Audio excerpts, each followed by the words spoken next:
Tu as présenté ça comment? La réforme, la retraite des On auteurs? a dit qu'on allait parler de l'avenir de la retraite des auteurs. Alors, vaste sujet, mais plus précisément, là, ce que vous voyez, c'est par rapport à un élément de votre retraite, qui est la retraite complémentaire obligatoire, le RAP.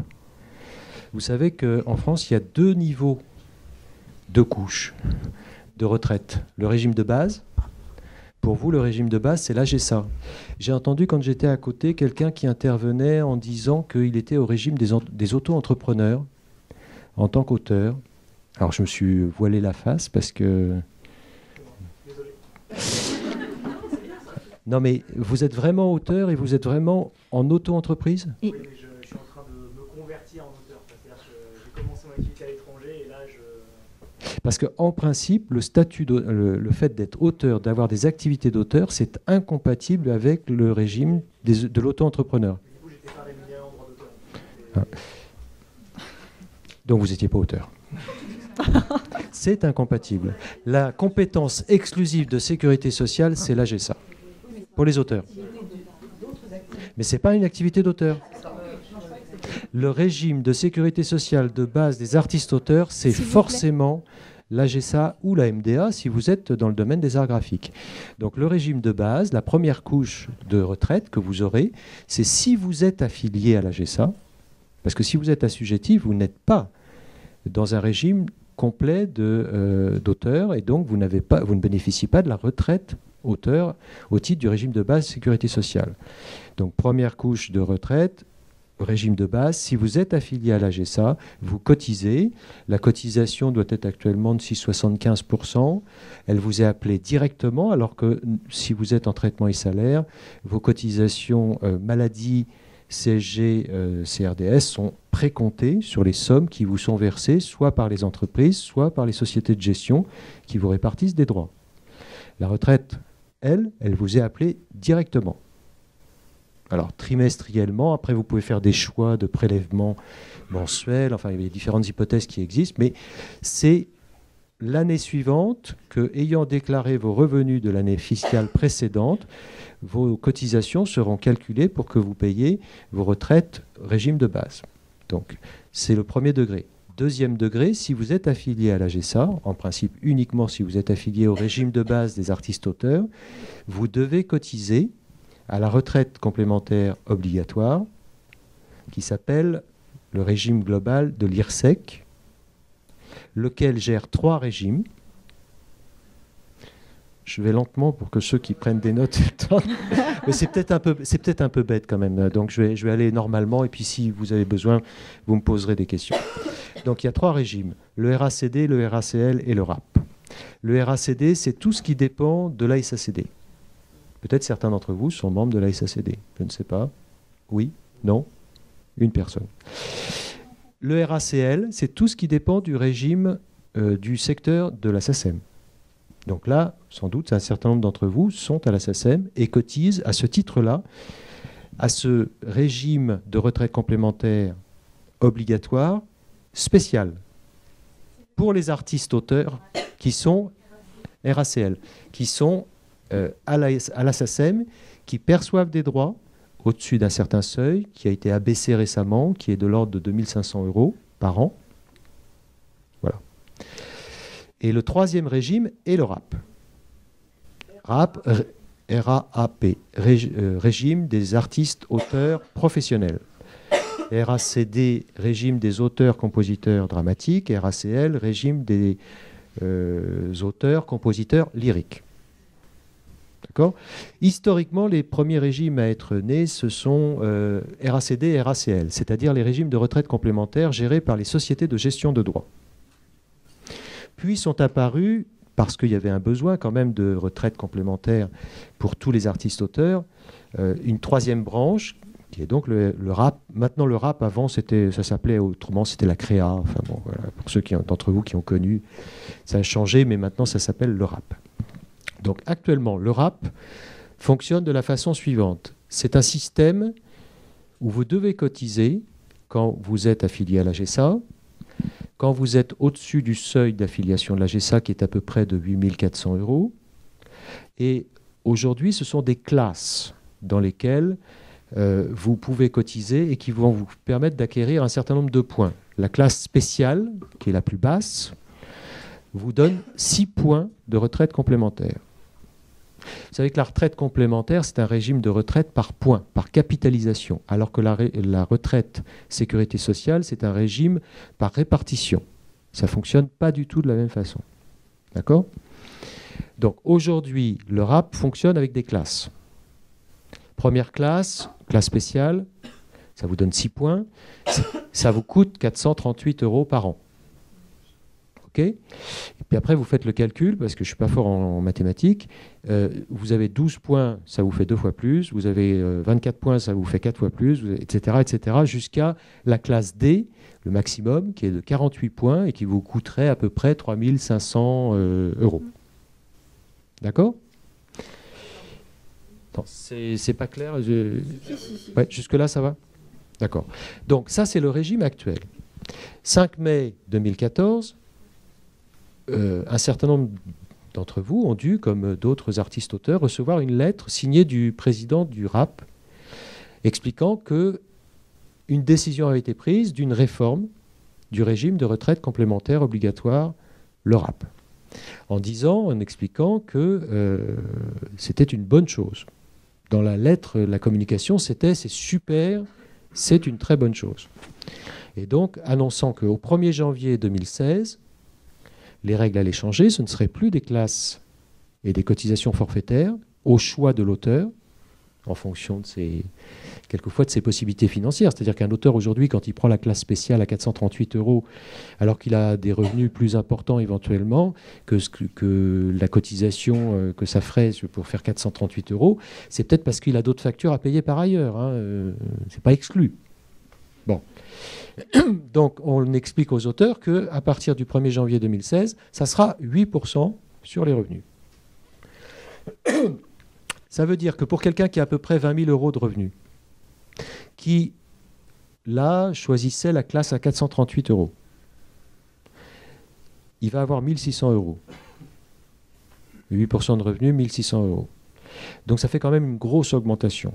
Donc il y a un certain nombre d'auteurs, quand ils ont fait leurs calculs, et qui se sont dit « mais moi je ne peux pas ». Voilà. Donc ça a beaucoup réagi, et plus particulièrement dans le secteur du livre, et plus particulièrement dans le secteur de la BD. Où là, si vous voulez, c'est une sorte de représentation du montant de la cotisation qui est amputé du corps. Bon, il y a d'autres exemples. Maintenant, moi je veux être objectif dans cette présentation et vous dire aussi pourquoi la réforme a été proposée. Avant, j'ai vu quelqu'un lever la main, donc est-ce que vous voulez le micro pour...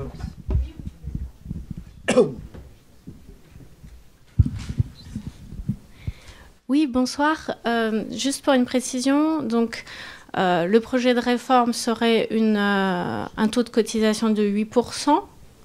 Est-ce que ça s'accompagne d'une augmentation du nombre de points ? Enfin, oui. On est d'accord. Donc, c'est cotiser plus pour avoir plus de points de cotisation. Non, mais vous avez tout à fait raison. Ça fait partie des choses que je voulais dire pour présenter les choses tout à fait honnêtement. Tout le monde me connaît. Ceux qui me connaissent ici savent que je ne suis pas honnête. Mais à part ça, je vais quand même essayer de présenter les choses honnêtement. C'est-à-dire qu'il est évident que ceux qui ont proposé cette réforme ont eu dans leur réflexion un certain nombre de points en tête. D'abord, contrairement à ce qu'ils ont mis dans leur lettre, ce n'est pas totalement volontaire, c'est-à-dire qu'on les a un peu obligés à faire cette réforme, c'est-à-dire que le système tel qu'il était actuellement n'est pas tellement légal dans le régime de retraite complémentaire obligatoire. Régime de retraite complémentaire obligatoire, ça veut dire que c'est obligatoire. Ça veut dire qu'on ne choisit pas. Ça veut dire qu'en principe, ce n'est pas à la carte.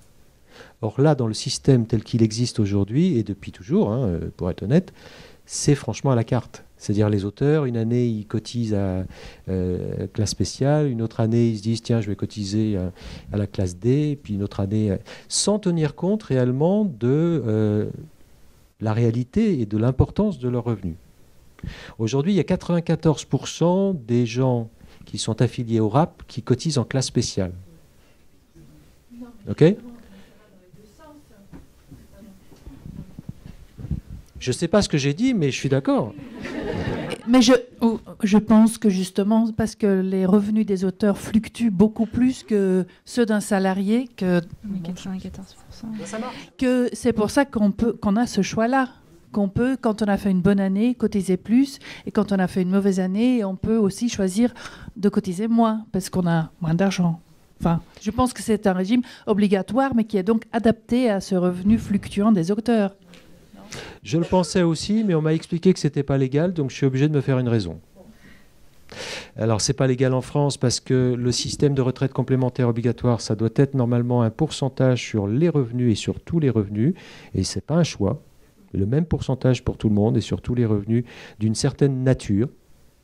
Et deuxièmement, au plan européen, c'est aussi un souci que ce ne soit pas un système de sécurité sociale pure, parce que sinon ça pourrait être classé dans les systèmes d'assurance privée. Et à ce moment-là, fiscalement, ce n'est plus du tout le même régime. Aujourd'hui, ce que vous cotisez au RAP est déduit totalement de votre base imposable et de votre base déclarable. Demain, si c'était considéré comme étant de l'assurance, comme un contrat d'assurance, alors ce serait défiscalisé, mais pas du tout dans les mêmes conditions. Donc c'est un vrai souci quand même. C'est un vrai souci quand même. Bon, de toutes les façons, je crois qu'il n'y a pas à revenir là-dessus. Malheureusement, on sera obligé d'avoir une proportionnalité par rapport aux revenus, parce que la loi française et donc les pouvoirs publics aujourd'hui ont pris leurs décisions, et les instances européennes disent que c'est comme ça que ça doit fonctionner. Donc il va falloir plier sur cette question-là, il n'y aura pas le choix. Le problème après, c'est quelle proportionnalité, quel taux, qu'est-ce qui est acceptable pour financer sa retraite de demain, qui constitue une amputation de ses revenus d'aujourd'hui. C'est-à-dire que pour être heureux demain, est-ce que vous devez être malheureux aujourd'hui? Ou dans quelle mesure vous devez ou vous pouvez être malheureux aujourd'hui? C'est comme ça que les auteurs de certains secteurs ont raisonné en se disant « mais moi, 1 600 € alors que je paye 400 €, je ne peux pas ». Voilà, donc c'est... Et après, il faut, quand on est une organisation professionnelle comme le SNAC, et comme moi, en tant que délégué général du SNAC, je dois être responsable, je ne peux pas dire que je me fiche de la retraite des auteurs, ce serait stupide, ce serait même une erreur. Voilà. Donc, on doit chercher le point d'équilibre entre qu'est-ce qui est possible en termes de communication, en termes de cotisation, et qu'est-ce qui est possible en termes de retraite. Parce qu'aujourd'hui, les représentants du RAP vous disent, nous, on a choisi 8% parce que les calculs nous ont montré qu'aujourd'hui, la plupart des auteurs, ils ont 1 500 € quand ils prennent leur retraite. Alors, c'est des moyennes, hein, donc voilà. 500, c'est par an. 1 500 € par an. Et donc, ils disent, comment vous... Voilà, c'est ce qu'on appelle le revenu de remplacement. Hein. Le revenu de remplacement, c'est entre un revenu d'activité et une retraite. Ça s'appelle un revenu de remplacement. Dans le régime des salariés, on estime que quand un salarié prend la retraite, il a grosso modo un revenu de remplacement de l'ordre de 50% de ses revenus d'activité. Mais encore une fois, ceux qui disaient « mais les auteurs, ça ne fonctionne pas pareil », ils ont raison. C'est-à-dire que de toutes les façons, quoi qu'il en soit, pour les auteurs, avec la variation des revenus d'une année sur l'autre, avec la durée des carrières dans certains secteurs, pour certains auteurs, ça ne pourra pas générer des constances de revenus telles que ça garantira des revenus de remplacement à des taux aussi importants qu'ils le voudraient. Là, les calculs qui ont été faits, on nous dit, nous, on essaye d'obtenir un revenu de remplacement de l'ordre de 30%. Voilà. Alors, il y a 2 personnes qui ont levé le doigt. Je suis bavard, donc à un moment, criez au lieu de lever le doigt. Alors, juste pour rappel, est-ce que vous pouvez répéter, s'il vous plaît, on cotise combien aux AGSA, le total? Combien de... Juste pour faire l'addition entre les 8% qu'on nous annonce et les AGSA actuellement, c'est 6,75% de retraite de base. Est-ce qu'il y a... C'est plafonné. Mais vous êtes très au courant. Vous avez creusé la question, vous. Donc effectivement, le plafond de la sécurité sociale, c'est environ 38 000 € par an. Au-delà des 38 000 €, la cotisation de base ne s'applique pas. Je vous expliquerai après, bon, la retraite sur le régime de base, c'est un peu compliqué, mais je vous expliquerai un petit peu, je vous verrai que c'est... Et donc, deuxième et dernière question, est-ce qu'il y a, pour se faire un ordre d'idée, parce que moi, personnellement, j'ai pas beaucoup réfléchi à ma retraite encore, mais est-ce qu'on dit qu'il faut cotiser tant de pourcents dans sa vie pour que ce soit quelque chose, pour avoir une retraite qui ressemble à quelque chose? Est-ce qu'on a une idée d'une moyenne? Mais- Que font les autres professions? Voilà. Alors, sur le régime de base, la même chose. La même chose, puisque vous êtes auteur, vous avez un régime spécifique des artistes auteurs, mais intégré dans le régime général. Donc, vous avez les mêmes cotisations que les salariés, en termes de part salariale. Par contre, il n'y a pas d'entreprise qui va prendre la part patronale. D'accord ? Donc, c'est quand même une chose dont il faut avoir bien conscience. Mais c'est une chose qu'on a réussi à obtenir en 75 quand même. Enfin, c'est pas moi, et c'est pas vous, mais les gens qui étaient avant nous, que ce soit de ce côté-là de la salle, c'est-à-dire les auteurs qui avant vous ont exercé, ou que ce soit les gens qui avant moi avaient des responsabilités dans des organisations professionnelles, ton papa par exemple, Joël. Donc, on fait le nécessaire pour qu'il y ait un régime de retraite complémentaire qui soit viable pour les artistes-auteurs. Avant, les artistes-auteurs, on les considérait comme des travailleurs indépendants et ils payaient plein pot comme les travailleurs indépendants. Ils étaient dans une caisse qui s'appelait la CAVMUT. Et la CAVMUT, c'était vous payez la part salariale et la part patronale, c'est-à-dire en gros, vous encaissez 100, il y a 50 qui partent. Et non seulement c'était ça, mais en plus, même si vous aviez peu de revenus, vous deviez payer des forfaits. Et des forfaits qui étaient assez élevés. Donc il y avait des gens qui payaient plus qu'ils ne gagnaient. C'est la seule fois où les auteurs ont été dans la rue. Pour arrêter avec la CAVMUT et pour créer une sécurité sociale spécifique aux artistes-auteurs. Donc ce combat, il est vieux, mais il va falloir le refaire parce qu'on recommence avec la réforme des régimes sociaux des artistes-auteurs. Mais voilà, la vie est un éternel recommencement. Et donc malheureusement, les vieilles idées qui ont trouvé des solutions, elles ressurgissent et il va falloir réexpliquer. Et c'est pas dit qu'on gagne en plus. Oui. C'est quand même vous êtes dans la partie exposition, c'est plutôt pour poser cette question. Mais c'est quand même faire abstraction des casquettes politiques. Attendez, il faut parler avec le micro, parce qu'on est enregistré, donc si vous parlez, il faut prendre le micro. Parce que, sans parler du régime des auto-entrepreneurs qui est un cas particulier, mais moi, depuis 2 ans, j'ai une double affiliation, profession libérale. Donc, je suis en profession libérale depuis 1996 et depuis 2 ans également à la GSA. Je ne suis pas la seule dans cette pièce à être dans ce cas de figure. Et le problème, c'est que d'une année à l'autre, les revenus qui relèvent de chaque régime fluctuent, la proportion des revenus fluctue. Tout est calculé après coup. Donc, on oscille entre les deux régimes, sachant que les points peuvent peut-être se cumuler, mais les trimestres, non. Donc, on est parfois dans la situation de cotiser 2 fois. Bon, moi, je veux bien être solidaire, mais il y a des limites. Non, attendez. Expliquez-moi, cotiser 2 fois sur les mêmes revenus ? Non, bien sûr que non. Mais cotiser, valider des trimestres inutilement dans 2 régimes. Non. Le régime du RSI est un régime totalement séparé du régime des salariés. Donc, tout ce que vous allez acquérir au titre du RSI va être étanche et cloisonné et va pouvoir vous être servi au moment de votre retraite. Ça, c'est sûr. Donc, c'est pas à fond perdu. Sur la retraite complémentaire, c'est pas à fond perdu. Je peux donner des explications là-dessus. Mais cela étant, je suis, moi, particulièrement sensible à l'argument que vous avez exposé du décalage. C'est un des problèmes aussi dans la réforme telle qu'elle a été envisagée, en dehors du taux qui est quand même élevé, passer d'un forfait qui est de 438 € pour 94% des gens qui l'avaient choisi, c'est-à-dire en gros, c'est l'équivalent de 9 000 euros de revenus à 8%. Ça fait à peu près 438. Donc tous ceux qui vont avoir plus que...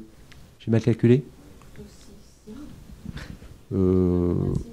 Bon, madame a rectifié, donc je ne sais pas, je n'ai pas ma calculette. Bon. Mais enfin, dans tous les cas, ça fait une augmentation pour ceux qui sont au-delà de 8 000 €, mettons, en gros, qui va être, plus les revenus vont être différentiel avec 8 000, plus ça va être important. Donc quand on a 15 000 euros de revenus, on est au SMIC, et ça fait 2 fois plus qu'avant. Et c'est 1 an après qu'il va falloir le régler. Donc si on n'a pas fait, alors il faudra régler ça 1 an après, en même temps aussi que la cotisation vieillesse AGSA, en même temps aussi que les impôts, évidemment, puisque ça, les impôts, c'est décalé pour tout le monde. Donc c'est clair que si la réforme passe, et si elle passe en l'état, il va falloir que les auteurs aient l'habitude maintenant de mettre de l'argent de côté à chaque fois qu'il y a de l'argent qui rentre. Tout l'argent qui rentre n'est pas à vous, ou n'est plus à vous. C'est déjà le cas. Oui, c'était moins avant. C'était moins avant quand même. Ouais. Ça concerne quand même la plupart des professions, des travailleurs indépendants.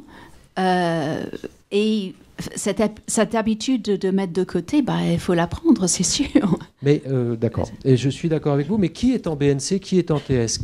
Alors, je ne sais pas, il y a des gens peut-être qui ne connaissent pas. Traitement et salaire. Qui déclare ses revenus en traitement et salaire? C'est quand même la très grosse majorité d'entre vous. Donc ça veut dire que pour ceux d'entre vous qui ont levé la main, ils ont le système du précompte AGSA pour les cotisations sociales. Ça veut dire qu'effectivement, ils ont des sommes à mettre de côté, mais c'est que 6,75%, ce n'est pas 16% de leurs revenus. Ceux qui sont en BNC, il va falloir qu'effectivement, ils se disent, je mets grosso modo 15% de côté aujourd'hui. Ça sera 15% plus 8 éventuellement après. Hein. Donc passer de 15% à 25%, de mise de côté, c'est pas aussi évident que ça. Hein. Voilà, ces modalités-là sont difficiles à accepter. Alors, j'ai pas du tout été au bout de la présentation, mais c'est pas grave. J'avais compris que les 8%, c'était le total entre le RAP et soit la RACL, soit la RACD. C'est beaucoup plus compliqué que ça. Vous voulez vraiment que je rentre dans les détails? Oui. Non, mais je pense qu'il faut quand même que je rentre un peu dans les détails. En fait, je posais la question de façon hypocrite. Pour vous, effectivement, il va y avoir 2 régimes de retraite complémentaire obligatoires qui vont s'appliquer. Parce que, pour la plupart d'entre vous, vous êtes dans une société de gestion de droits dans lequel il y a des retraites complémentaires et un régime de retraite complémentaire spécial. Alors, pour ceux qui sont à la SACEM, c'est déjà le cas. Pour ceux qui sont à la SCAM, il y a eu un sondage qui a été fait il n'y a pas si longtemps que ça et qui a dit que les adhérents de la SCAM étaient favorables au fait de rejoindre le RACD. Vous avez participé à ce sondage, je suppose. Je ne sais pas s'il y a quelqu'un qui peut donner une information précise sur... Je crois que le oui l'a emporté à 80%. Voilà. Et donc, mais par contre, le oui l'a emporté, mais la mise en application, c'est quand ? Je ne sais pas encore fixé. Personne ne saurait répondre. Parce que ça veut dire que, quoi qu'il en soit, pour vous, il y aura donc double niveau de cotisation pour les retraites complémentaires. Alors, double niveau, mais avec une décote sur la cotisation du RAP pour ceux qui auront eu ce double niveau. C'est-à-dire, quand vous êtes au RACL, que vous avez des droits d'auteur à la SACEM au-delà de 2 500 €, vous cotisez au RACL à hauteur de 6,5% sur vos droits SACEM. Quand vous êtes au RACD, pour ceux qui seraient à la SCAM et qui un jour se verraient appliquer le RACD, dès le premier euro, vous cotisez à 8%. Et après, il y a le RAP. Donc après, il y a le RAP aujourd'hui avec les classes spéciales. Et demain, il y aura le RAP avec non pas 8, parce que le conseil d'administration du RAP a accepté de minorer la cotisation de ceux qui avaient déjà cotisé au RACD et ou au RACL en la ramenant à 4%. Ça ferait donc, si vous êtes RACD, 8 plus 4, 12 en retraite complémentaire. Et si vous êtes au RACL, 6,5 plus 4, 10,5. C'est à peu près clair là ou... Alors, désolé, mais on est très très très en retard, donc je propose que pour avancer et peut-être conclure, on demande à Emmanuel cette histoire de RAP. Est-ce que c'est contesté? Est-ce que le taux est contesté? Où en sont les discussions? Donc, la lettre du 5 mai, les réactions, une lettre ouverte à la ministre de la Culture, le secteur du livre qui s'est plus particulièrement mobilisé, alors qu'eux ont quand même la chance d'avoir la moitié de leur cotisation actuellement qui est prise en charge par une structure qui s'appelle la SOFIA Et donc, ils contestent le taux qui a été mis en place, alors que déjà, eux, ils vont avoir la moitié qui sera pris en charge. Mais n'empêche, ils ont le droit. Ils considèrent que ce n'est pas normal de ne pas avoir été informés plus que ça, qu'il n'y ait pas eu de discussion plus que ça. Donc, ils ont agi, ils ont fait un certain nombre de choses. Et donc, du coup, on a eu des rendez-vous avec la ministre de la Culture, avec les affaires sociales. On a rencontré le conseil d'administration du RAP. On discute avec le conseil d'administration du RAP. Là, vous avez peut-être, pour certains d'entre vous, vu qu'il y avait un communiqué de la SGDL qui, en fait état d'un courrier dont on vient d'avoir connaissance du ministère des Affaires sociales qui était adressé au SNAC et qui disait que il concevait que, compte tenu des réactions qu'il y avait, il puisse y avoir, pas un arrêt de la réforme, mais dans tous les cas, un temps pour que la concertation puisse avoir lieu avec le conseil d'administration du RAP pour voir dans quelle mesure la réforme devait passer dans ces termes-là ou pas, et dans quelles conditions les modalités pouvaient ou pas être aménagées pour que ce soit le plus possible acceptable pour les auteurs. Alors c'est vrai que le secteur du livre est assez mobilisé là-dessus. C'est vrai que du côté de l'audiovisuel, je n'ai pas senti une énorme mobilisation sur le sujet, même quand j'en ai parlé, même auprès de ceux qui ont déjà le RAP ou le RACD ou le RACL. Donc je ne sais pas, ça tient certainement au fait que le RACD et le RACL, c'est précompté, donc c'est beaucoup plus indolore. Là, le RAP, ça va s'appliquer pleinement. Il va y avoir une vraie gestion à faire par les auteurs. Ça va être plus sensible, quoi, plus... Pour surcotiser. Pour surcotiser. Pas pour surcotiser. Pour surcotiser. Si vous voulez continuer à cotiser plus que le résultat des 8%, le RAP ne veut pas vous interdire de le faire. J'ai pas dit quelque chose de drôle, là, je comprends pas. Non, mais c'est aussi pour permettre aux gens qui avaient décidé de surcotiser de ne pas perdre un avantage. Moi, je considère que c'est plutôt une chose intelligente de la part du RAP que d'avoir envisagé cette solution-là, qu'il n'y ait pas d'ambiguïté là-dessus. D'autre part, pour être tout à fait honnête, si quelqu'un du RAP était ici, il vous vendrait le système en vous disant « mais vous savez, c'est super intéressant ». Alors je vais vous dire pourquoi c'est super intéressant, parce que fiscalement, ça sort de vos revenus.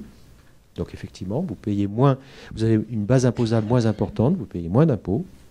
Et d'autre part, c'est un calcul. Le calcul, c'est est-ce que je vais vivre plus de 8 ans après ma retraite? Je vous le souhaite. Pour nous, Parce que en l'état actuel des éléments, non, mais votre retraite, aujourd'hui, vous pouvez la prendre à 65 ans, demain peut-être à 75. Mais ça, personne ne peut le savoir. Non, mais si on reste sur la base de 65, ce qu'il faut comprendre, c'est qu'aujourd'hui, en l'état actuel des données économiques en possession du RAP, les réserves, la valeur du point, le coût d'achat d'un point, ça équivaut à un amortissement sur 8 années. Donc c'est vrai que c'est un investissement que certains d'entre les auteurs qui ont des revenus relativement importants ou confortables, qui leur permettent d'avoir une certaine marge de liberté, ils peuvent se dire bon bah oui, pourquoi pas, ça sort de mon avis, de ma base imposable, je récupère ça 8 ans après ma retraite. Bon, investir pour sa retraite, c'est pas stupide, hein, même si on a 30 ans. Aujourd'hui, avec les modes de calcul de la retraite, il faut s'y prendre très très tôt. Hein, Moi, j'ai une question sur le financement, donc, puisque sans doute ça va se faire. Pas forcément dans ces conditions. Voilà, pas forcément dans ces conditions-là. Qu'est-ce qu'on pourrait faire, ou est-ce qu'il pourrait être envisageable, par exemple, puisque les auteurs de l'édition ont les sociétés, enfin, leurs clients qui financent une partie de leur retraite, dans quelle mesure, nous, en tout cas, auteurs de l'audiovisuel, on pourrait se tourner vers les diffuseurs pour les faire participer au financement de notre Alors ça fait partie des pistes de réflexion et des discussions qu'on a actuellement avec les ministères, effectivement, de trouver des modes de financement de la couverture sociale des artistes-auteurs. Alors il y a ce que vous avez dit, c'est-à-dire la contribution diffuseur. Elle est de 1% depuis 1977. Bon. Il y a eu un changement, c'est 0,10% de plus en 2012 au moment de la formation professionnelle. Enfin, il y a peu de choses qui n'ont augmenté que de 0,1% en l'espace de 40 ans. Hein, c'est-à-dire 10% en l'espace de 40 ans. Donc il y a peut-être une marge de liberté ou de manœuvre qui pourrait exister. Pas si vous écoutez les diffuseurs. Hein. Si vous écoutez les diffuseurs, il n'y a pas de marge. Mais ça serait une solution de dire, ben voilà, il faudrait peut-être que les diffuseurs, ceux qui règlent les droits d'auteur et qui diffusent les œuvres, considèrent que quand ils payent ou qu'ils sous-payent des auteurs, ils pourraient peut-être payer un petit peu leur retraite complémentaire. C'est un système qui d'ailleurs existe dans l'audiovisuel, mais pas pour vous. Dans l'audiovisuel, pour les auteurs originaux. Ceux qui sont au RACD et qui font des films originaux, réalisateurs, scénaristes, dialoguistes, 2% des cotisations des 8% dont je vous ai parlé sont pris en charge par les producteurs. C'est dans la loi. Donc c'est possible. La SOFIA, c'est donc la société dont vous parliez pour l'écrit. C'est un système très particulier. C'est prélevé à la source sur les droits du prêt en bibliothèque. Mais il y a peut-être d'autres idées de ce genre-là qui pourraient permettre un financement. Il y a aussi peut-être des sources complémentaires sur le domaine public. L'exploitation du domaine public dans tous les secteurs, ça génère beaucoup d'argent. Malgré tout, ça génère un flux économique. Ce ne serait pas complètement incroyable que les œuvres du domaine public, les œuvres des auteurs qui ne sont plus protégés, permettent aux auteurs vivants mais retraités de pouvoir bénéficier d'une sorte de couverture sociale. Un petit peu un système à la Victor Hugo.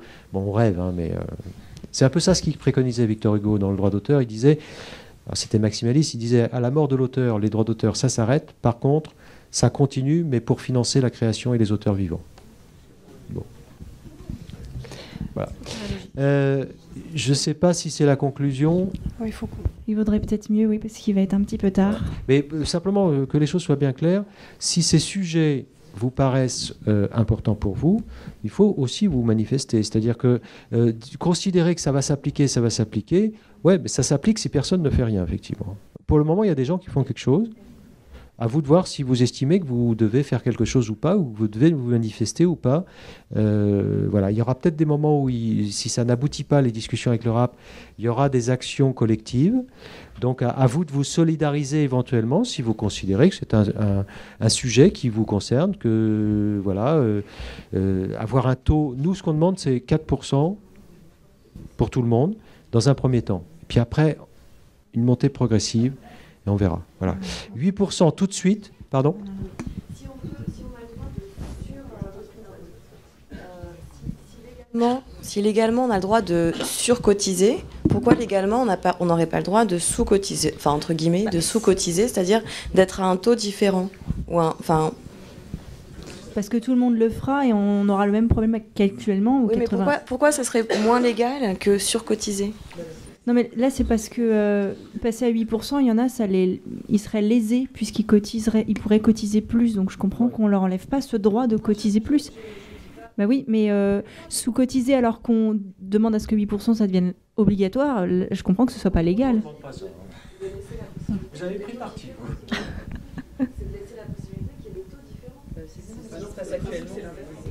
Non, mais elle a tout à fait raison. L'idée, c'est simplement l'avantage acquis. Mais vous avez tout à fait raison, c'est pas plus légal. Ok ? C'est juste pour ménager la chèvre et le chou. C'est de la politique, là, en l'occurrence. Bon. On va être obligé de passer au sujet suivant. Merci beaucoup pour toutes ces informations.